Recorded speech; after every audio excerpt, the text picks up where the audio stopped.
Well, this week the Supreme Court is hearing challenges to President Obama's health care reform bill, and Cheryl Tan is here with more on an event that is designed to put everything into perspective. Marianne, truly the timing couldn't be better for an event hosted by a local service group to address health care reform. All eyes on Washington, D.C. as the Supreme Court justices weigh the constitutionality of the individual mandate provision that would require Americans to buy health insurance starting by 2014 or face a fine. In the meantime, here at home, there's a solution for those with questions about health insurance in today's What's Your Problem?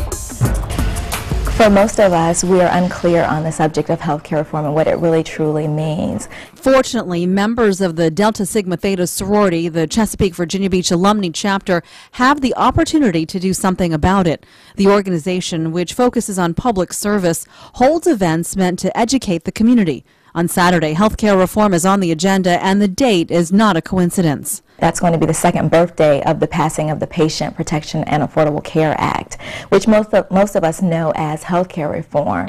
And so our goal is just to educate the public on healthcare reform and its impact on us as individual citizens. The event will take place at the Kempsville Public Library in Virginia Beach on Saturday, March 31st from 11 a.m. to 1 p.m. Stopping by will be two people who are able to give insight and to answer questions.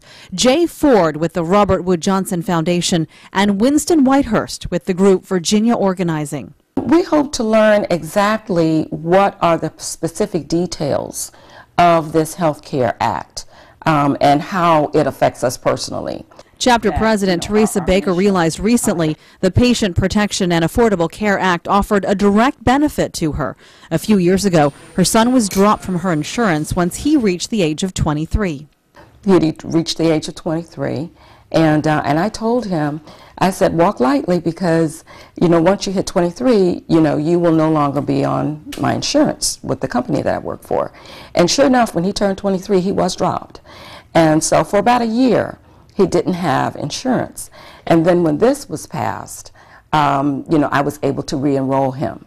Changes in the healthcare laws also provided a benefit to a friend of a chapter member. She went in for a routine condition, which is hammer toe, and who would think that that would be considered a pre-existing health condition? She later, after being treated for it, applied for coverage and was denied. Now, this is before the change, right? Yes, this was before the change. But who would have thought that that would have happened, right? I wouldn't have, because that doesn't seem like it would be considered a pre-existing health condition. When you think about pre-existing health conditions, you probably are thinking of cancer and more serious illnesses. Me, myself, I'm not in the healthcare industry, and I'm not that closely related to it, so this is a great opportunity for us to take time out to educate the public, as well as ourselves. Those separate cases provided a good enough reason to organize the forum. The experts will discuss what's happening now and what could happen in the future. They're going to discuss how each president for quite some time has taken small steps to move toward what we now know as healthcare reform.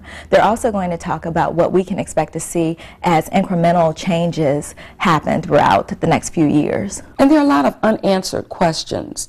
We know that there's been a lot of debate about this act, and it's always good to have firsthand information. Truly some great timing for this event, which is coming up on Saturday. Lots of folks may have healthcare questions relating to what they're seeing in the news about what's going on at the Supreme Court. It is free and open to the public on Saturday at the Kempsville Public Library in Virginia Beach, starting at 11 a.m., ends at 1 p.m. And again, you can take your questions and ask them one-on-one with the folks who are there. Cheryl, a lot of people have great information. Thanks, Cheryl. You're welcome.